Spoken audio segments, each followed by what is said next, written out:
Bonjour, bonjour, bonsoir, de partout là où vous nous suivez. Bonjour, bonjour, bonsoir. Vraiment encore une fois de plus, de partout là où vous nous suivez. Masola Sika TV, une émission présentée par les votre Mobola Tétu.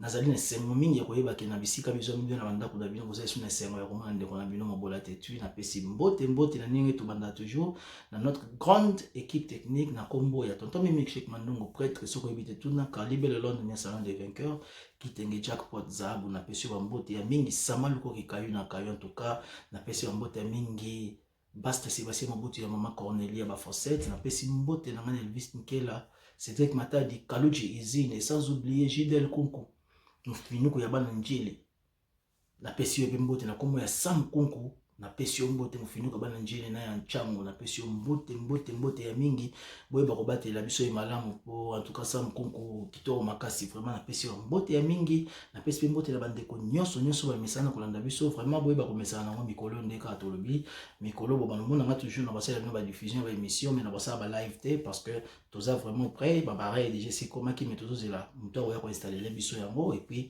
tout démarrer balalement à partir de la semaine prochaine tina basuka so nza basungi ça va aller mais pour le moment vraiment boye ba toujours na komesana na ngai moi mke na ba diffusion boye ti après ce ba kanu se bongi tozongi na ba live na biso alors émission lelo na ngana ko lobela ndenge zalaka. En tout cas, tu as dit que les musiciens, les musiciens, surtout, basés dans la qualité, dans la défaut, dans la bango.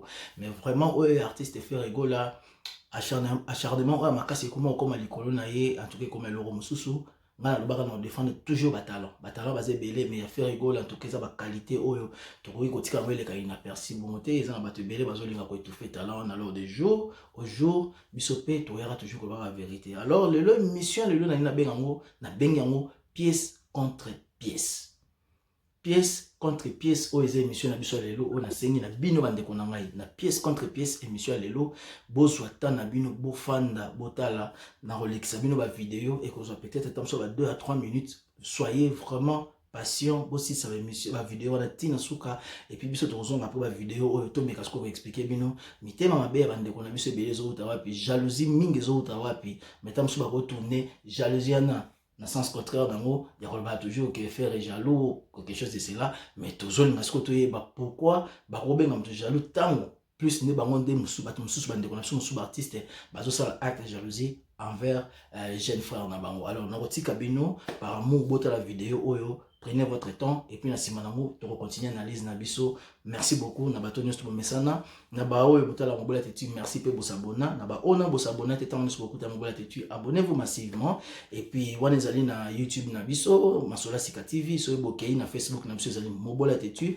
et puis so bokei na Instagram na biso ezali Mobola Tétu officiel. Donc allez vous abonner dans ma plateforme surtout dans les réseaux sociaux surtout vraiment et que ça la biso bien makasi nati kibino botala et puis tozongi pour continuer l'analyse na biso. Merci beaucoup, à tout à l'heure. Là déjà nous voyons la présence il y a Vebles Boula ndenga lobaka ke batikala na côté le podium monter na faire rigola mais ozomona ke faire rigola pene na ye wana pazobina wana na mama ngebi 96 97 vérité ya mo wana to mona biso nyonso ekokota azali wana Kaluji a suspension momo na ke no awa sikoyo ekokota mtazi ko bwaka tamo ekokota za ko bwaka tozo ko mona déjà wana bangoni sto ekokota ye wana pe to moni ye azo bwaka Kaluji azate na tamo suspension na ye vérité ya mwana biso sto to yebi mais par après tozo ko mona ye wana c'est fait rigola Blaise Boula bomoni sikoyo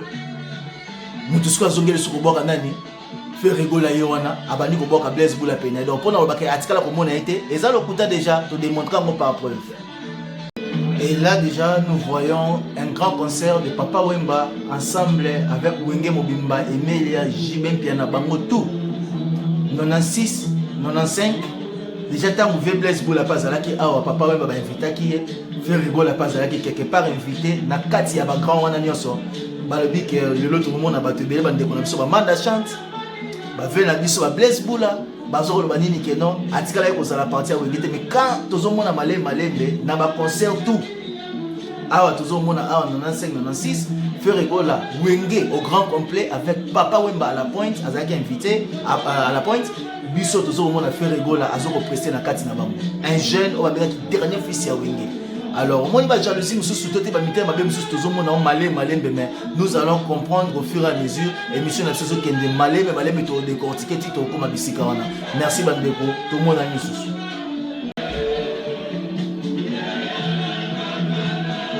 Voilà, tout le monde a baron qui n'a pas presté sur le même podium. Oui, Rayo, on a la Sima, Jibé, Bango, tout au grand complet.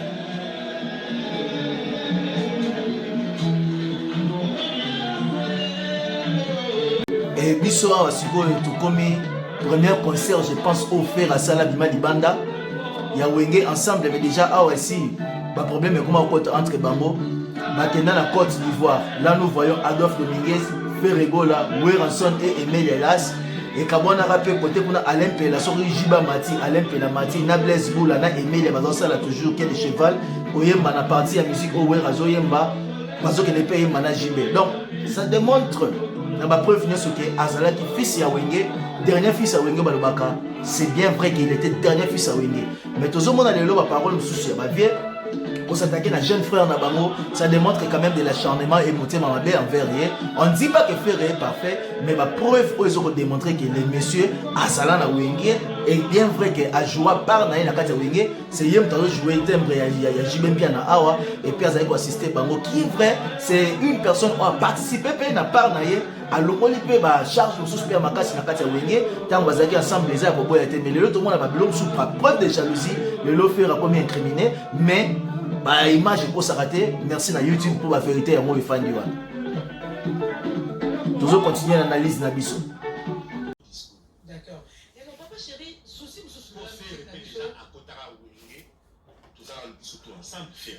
ah, toujours quand il suis bien piana, à se confirmer que le dernier fils de Wenge.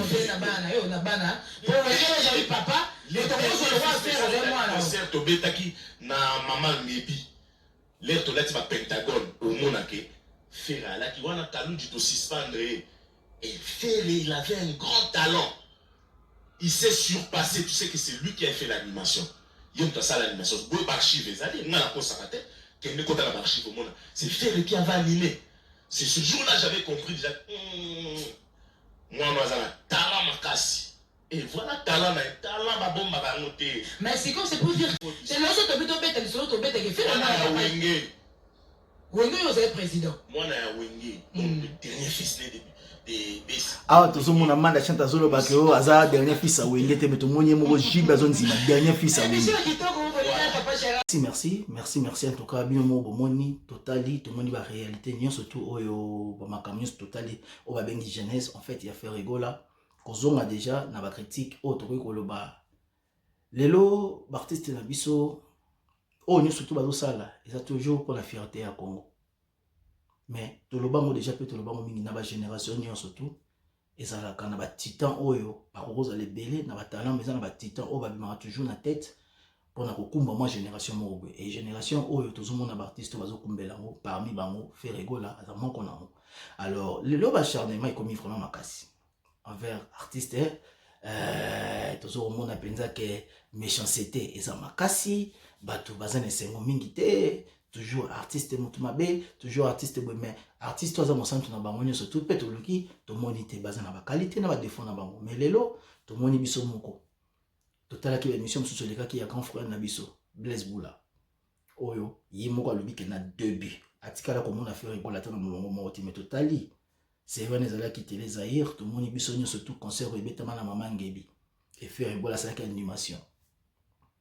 Tout le monde animation, on est seulement qui tourne, basaki na Robert et Kokota, na période où on a Kaluji, à joie qui suspension naïe, mais faire égaux à assumer qu'il y a comme pas possible. Tout le monde wana, tout est comme on est sous subala wenge. Ensemble na bango tout, Wera, JB, Blaise Boula, bango tout va bêta invité Papa Wemba. Et bon moni bino monde papa ma presta qui peut na faire rigoler ta ba bien ka mataki oh bon moni peut na bien na biso JB na émission avec notre consoeur Nana Boduga à le week-end non moi na wana za talent na yende mute comme ça na niveau wana jour oyo na maman Ngebi ba beta isika comprendre que non ces jeunes là a du talent.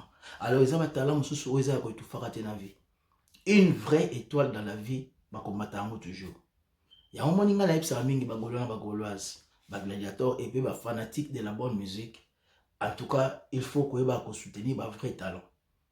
Tous les période si tous les cas, tous les artistes makasi ne bazaka kalatin. personnellement papa jusqu'à autotika biso mtatika lignée à monene. Lignée à monene o etikala. Parmi les grands tous sur ma vie na so ba évoluer ko lelo baza pena sous actif penate. Tout ça ba bon ou baza tam so ba koma kito comme avoir des bons très bons chanteurs, des grands chanteurs le quoi dans ma génération oh ma papa Carlito lelo baza la maman sous activité mais oh jeune atika les de défendre la rumba congolaise en fait, la musique congolaise en soi. Ça la fierté qu'au fond dit tu écoutes la musique au yoki na niveau y a arrangement y a musique au yoki na niveau y a composition au yoki na niveau y a chant niveau y a danse en fait artiste dans le vrai sens du mot donc on a complet dans ma camions batelo va comprendre total la bonne art donc il note la bonne vie privée na bangote donc il note la bonne azaka polite non. Tant que vous avez la TV, vous avez des fans, des mélomanes, des amoureux de la bonne musique, c'est tout un point trait. Ceux qui ont le lacune, les artistes, les musiciens, ce sont des vérités, ils ont des orchestres. Bon, on a monté dans l'orchestre, ils ont des fans, ils ont des leaders, ils ont des maquettes. Quand un orchestre fait un musicien, ils ont des fans. Par rapport aux autres orchestres, ils ont des orchestres, ils ont des artistes. Donc, les lots, ils ont étouffé étoile les hommes. Déjà, toujours au monde, harmonie, dynastie, c'est comme si ça dérangeait déjà beaucoup de gens. Critique, ils ont bêté, mais sur les communautés, insultes, quand on voit des grandes personnalités, artistes, il y a talent, le meilleur chanteur, il y a trop beau, il y a beaucoup de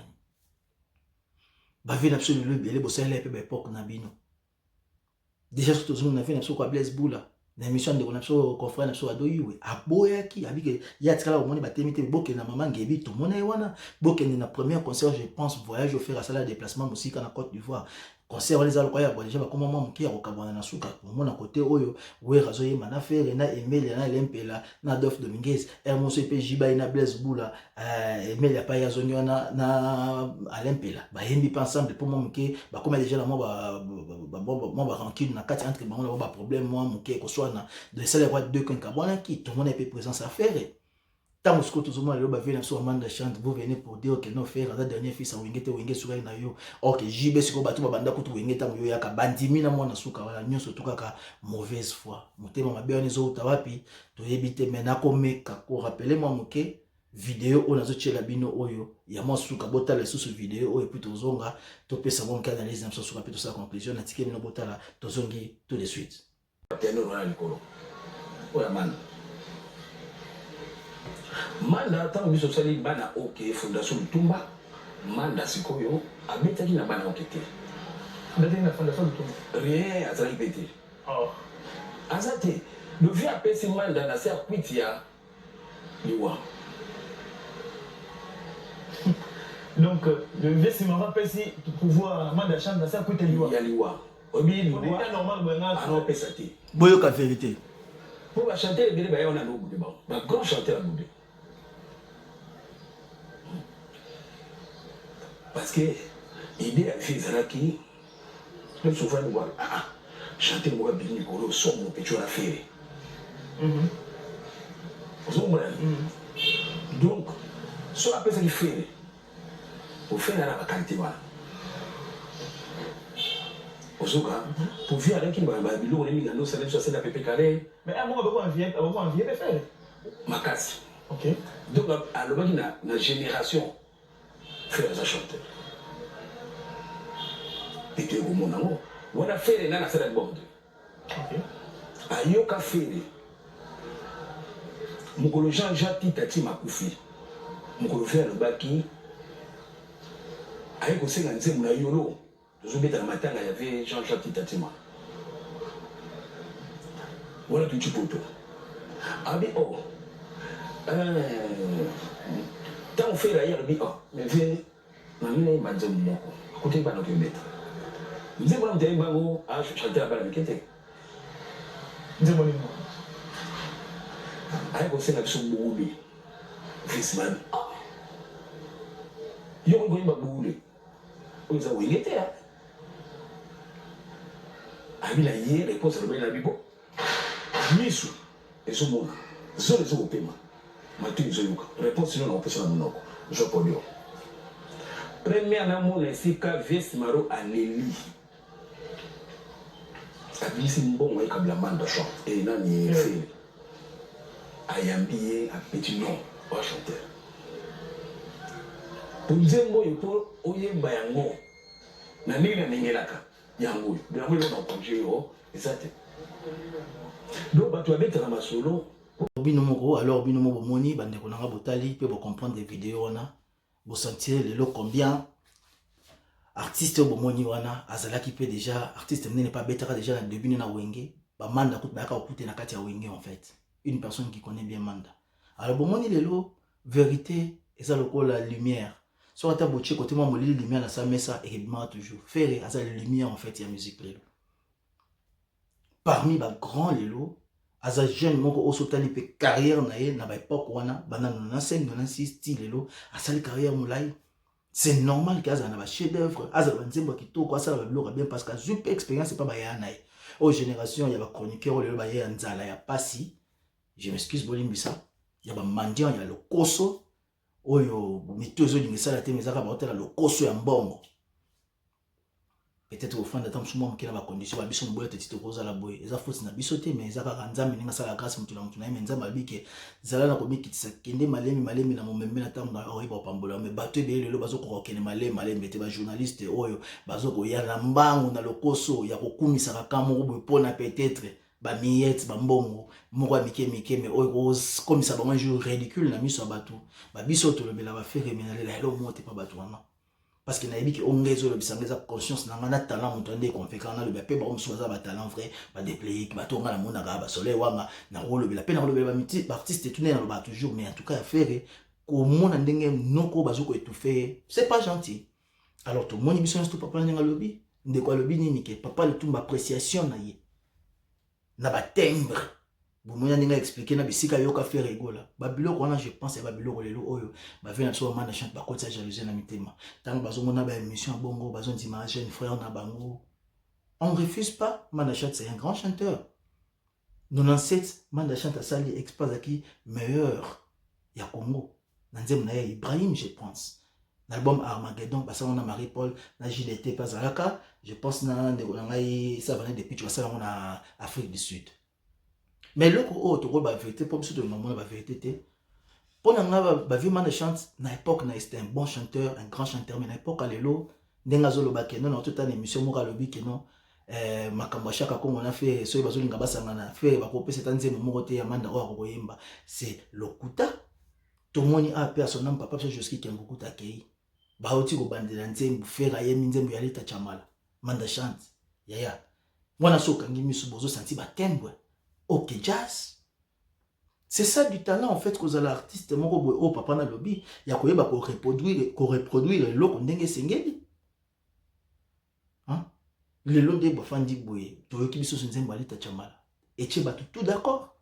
C'est comme si papa jusqu'à yimo azaso ko yemba. Et le ko ngala mona le lo ba chante pour ça ba grand chanteur mais na ba doute na yo mo mke, na mona ngonde mona ba fe na nga ba evolokolai. Papa wemba na ndima ki grand chanteur ni pourquoi auti na banzi mo boy kala bano imba vitesse ba ebale mbonge o ebale mbonga emba vitesse papa wemba yako koma na période moko boy ayeko kota ta msusu na biloko ya tango ngana mi pesa na bolingo samba mabe donc mutu mo na ba période de tout ayeba ko s'adapter na ndenge musique ezokende to yeko mona papa wemba moko boy ayeko koma susu na ndeko na biso Nathalie Makoma matoyi manga opesi yango ambago ya ba jetem na yo bomoto bwanga ondimi donc on a s'adapter peut s'améliorer na style na niveau au musique qui de jour au jour toyoka banzem lokwa ba yete donc a petit musique donc na on va bien papa mba de génération en génération vieux na manda chante c'est vrai tu es un grand chanteur mais yo ti le so bat bazoka musique non obete ba musique ya kitoko ba je suis ba Selina à part tam sous comme le kitoko mais so on dit banzem no ba style na ba jeune belé lo ba koyoka moteur obete la musique lokwa ba 1940 arrangement na yo na style la musique na otikalika kala c'est ce qui fait aujourd'hui Vevoloko il a une très belle voix tala air basala ki le quattro na papa ma ba vient sur vagina na vena so boziana différence ezali pourquoi parce que bayaki ko betele mo ba style lelo tant ba sala ko ba nzembo lokola Africa oh Africa donc ba betele ba style lelo mais s'adapter facilement ko yemba pona mais tant atikali moko a obeta ka ba bilo mwaka donc musique aujourd'hui lelo ezala mo ba façon mo ezo kenango ba genre ba musique lo ba fali ba obeta ba genre ba faire bazo beta ba genre ba mirage supersonique bazo beta ba bina filet génération ba jeune ba beta musique lelo yango mais yo tikali no bon mais tant ozo ko s'améliorer te ko s'adapter te na ndenge style ezo kende na ba génération ba lobi te ko beta ko ba UPA ba bite ko beta ba rap te mais lelo ba style ko mama rumba o ezo bercer mitema lelo ba fali ba beta ngo ba faire ba ko beta ngo ba tonga beta mais yo tikali ka mo style akala mais faut za na motema pas ko fumama ya ko ndima ka ba jeune on a lelo okoma ko vilipande partout okoma ko boya ye partout mais ngapi na na taleli na ndenge style musique kende lelo en tout cas bobeta mino stupé na ba wenge mais tandi lelo ba wera ba beta bakoma ba rumba bien ba jibe mpia na kuto koloba te amen moi ce soir faut tantina la kinga jili bazo ko s'adapter na musique du jour be azo de game ozo ka ba rumba ezo ko emballer batu mais quand même yo tika lelo na musique akala alors pour na mona un grand c'est aussi une personne qui peut s'améliorer na batan ozalaki 97 meilleur mais le style la musique peut changer de jour au jour.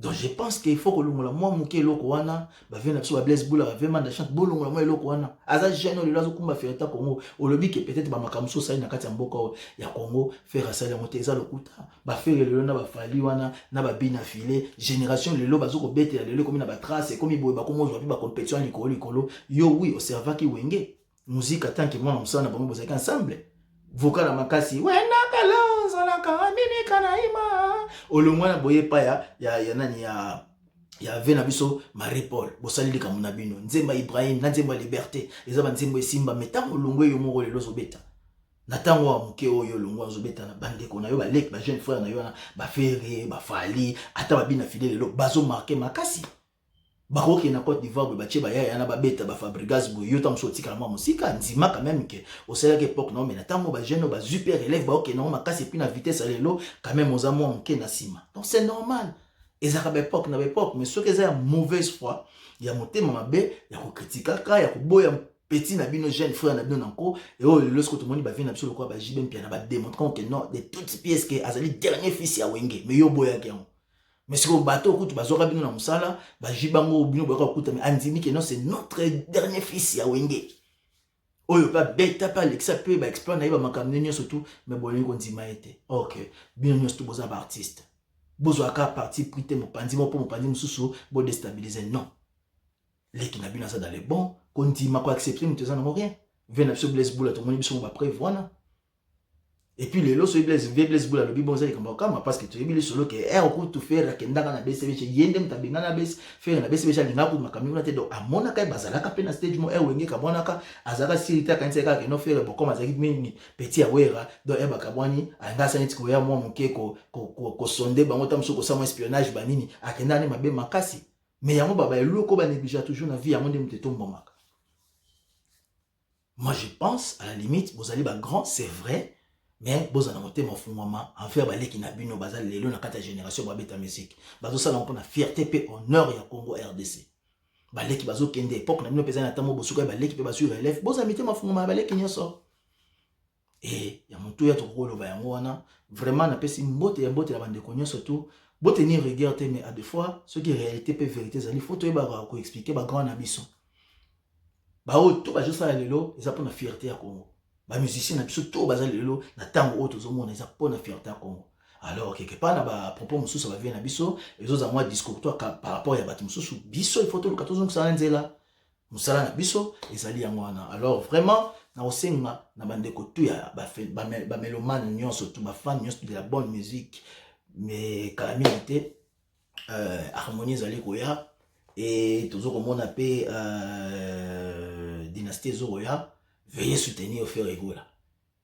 Na bagolo sur na gladiator, ba plateforme ezali belé. Bokende ko s'abonner, bokende ko kota na ba plateforme nyo surtout pour na ko recevoir sortie ya biloko bozozela makasi parce que artiste asala ramusala na apesi bino le meilleur yae. Devoir na ipona bino ya mwana bino pe siko bozana devoir ya ko consommer artiste na bino ya ko sommer artiste na bino ya ko tia artiste na bino à l'aise ceux qui le bozo lingaza na ba compétition na minene ils appellent devant na bino ko pesa artiste wana esika wana nako kota na ba streaming nako kende ko somba ceux qui za ba vente physique bokende somba bokota na ba partout esengeli ke bokota pona artiste na bino ba Spotify ezali ba bisiki zebe ba Deezer ezali bokende bokota wana ceux bozo pe ba abonnement na bino pona ko yeba ko consommer artiste na bino esengeli ya important ya mwana boza la distraite na ba bilo ebele bozo mona. Les Gauloises na ba gladiateurs bozala concentré na makambo faire rigola ba oyezole kale kala mipandi wana eza ba vamo bo bino pe bozaka facilement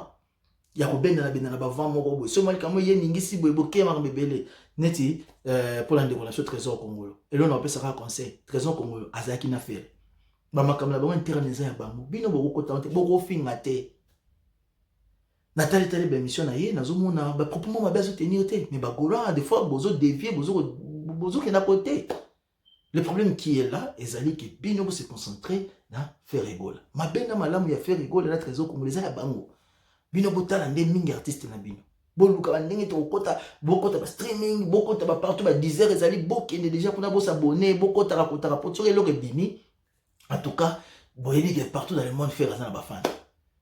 Donc, vous pouvez se mobiliser pour l'artiste na bino. Trésor Congolo, à salir temps na qui toko, na ba défaut na ba qualité baye bani bango mibale. Vous avez quand même la tolérance, na opinion au mutalinga binisa, il est libre. Mais bino de concentration na bino za sur faire rigola. Na pesi mbote na Trésor Congolo besi kazali. Na pesi mbote na bande konyo sto bazali ba mélomane de la bonne musique, ba fan na bonne musique, ba tout nyonso na pesi mbote en général et puis bande ko belo na pesi bino mbote comme miko to za ba live té en tout cas veuillez m'excuser. Boze la partie déjà la semaine prochaine tant que déjà mon calendrier sur place en tout cas to zongi na ba live na biso ba mbote ezala ya mingi. O ezalika juste une petite émission pour na komeka ko éclaircir que non ezana batu belé bazoli nga ba étouffer étoile wana qui est fait rigola mais étoile ba étouffer ngo facilement té. Donc de balobaka atana se ya mesa na sika molili o cheka ata moi lumière lumière que les arabes brillera toujours. Donc, beau supporter faire rigola, artiste nabino, bagoloise, gladiateur, tout faire rigola ndé azali problème où il faut bino, boy bako bundela ye, boy bako consommer, boy bako sa kokota na kati ya ba plateforme nyonso ezali force ya artiste nabino. Ba futilité ba bloa mikimi kami pandi, boy éviter ngo bozaper ngo et que ça l'avantage menene pour nabino. De votre part, c'était mon bolatetu. Et de ma part aussi, c'était votre mobile attitude. Napesi oyo troye ko sola mo mkelelo ezake bande ko na biso bazolinga penza kozana ba vérité te mais auto sel les pièce contre pièce te démontrer que faire azali à leloté et puis ici comme sous mo ba kanda to te ba en zo ko wuta to miki mo mkiko démontrer mo en tout cas et gêner mon tuté et verser mon tuté et puis ça me tokanda te o histoire au monde. Quand c'est pas la moitié, vraiment l'immense vérité, la vérité. Nous allons tout bosser. Encore une fois de plus, abonnez-vous massivement à la carte Masola Sika TV, votre chaîne par excellence. Autre, on a toujours pour la vérité. Pour nous accepter ma bataille, mais pour nous c'est toujours moins éclairage. Na bisika ou moi molé les ali. Na pesi mbote na bande connu surtout papa Serge. En tout cas, na liste à partir d'Afrique du Sud. Veuillez aussi vous abonner massivement à la carte chaîne YouTube de na combo ya Monsieur dans MR, dans abeti MR na mpusa carte Monsieur MR. Serge M Pro. Donc ce bokeh kuna bo s'abonner massivement et ça l'a bien. Les gens de biso pe o azo na analyse na ye. Donc boy ba otala na pesi mbote na Gilimas. Chronique de net na pesi mbote na trésor très aigué. Global Moscou na pesi mbote mingi na pesi mbote na killer kilesi. Charlie Prince na pesi mbote na bande ko nyonso tout o ba mesana hôtel absolu partout là vous êtes. Na pesi mbote na Berbo wala, na pesi mbote na bateau quand même na na bango bien pesi bino na bambote donc nzambe na ngai ba kopambola puis na bateau tout botikali vraiment nzambe ba ko bénir bino tout le monde na lisusu mais mikolo bo mesanga mo mkebo to ça ba diffusion mais tozongi la ba live na biso tant ba pareil no sezo comme tomonta on pona bino ndeto banda alors moi mketo zana mo so lelo ya mwana mikolo na bazomia tant mo mingite o to so ya mo ya mwana na pesi mbote na rivolette ngalasa maman mai à partir de quelque part na pesi mbote mi na pesi mbote la Fanta Fofana, la présidente, na pesi mbote na ngai na Mira Mwanda. Moteur malamu koleka Olivier mais na pesi mbote na sero na ngai Zoman Zolinzox, na pesi mbote. Na Yanika yenga mon invisible, na pesi mbote na nga ya makasi. Na Sheriff Kachiko, le seigneur de la terre, na pesi mbote mingi, na pesi mbote na bandeko tout. En tout cas Emmanuel Kalonji na pesi wa mbote trop. Nzambe ayeba kozala pa pambola bino ya mingi bisika nyosto bozwa bino vraiment ceux qui nzamba été mbala sima to komonana vraiment merci na bino nyosto soyez bénis par la présence de notre Dieu, mon Dieu, le Dieu éternel des armées, on va ensemble la bénir, bénir nyonso tuna ba préoccupation na bénir nyonso na ba souci na bénir nyonso nzamba ba kozala mosungi pa pesa no ya mingi vraiment na tiki bino mbala sima to mona susu. Merci beaucoup, à la prochaine, bye bye.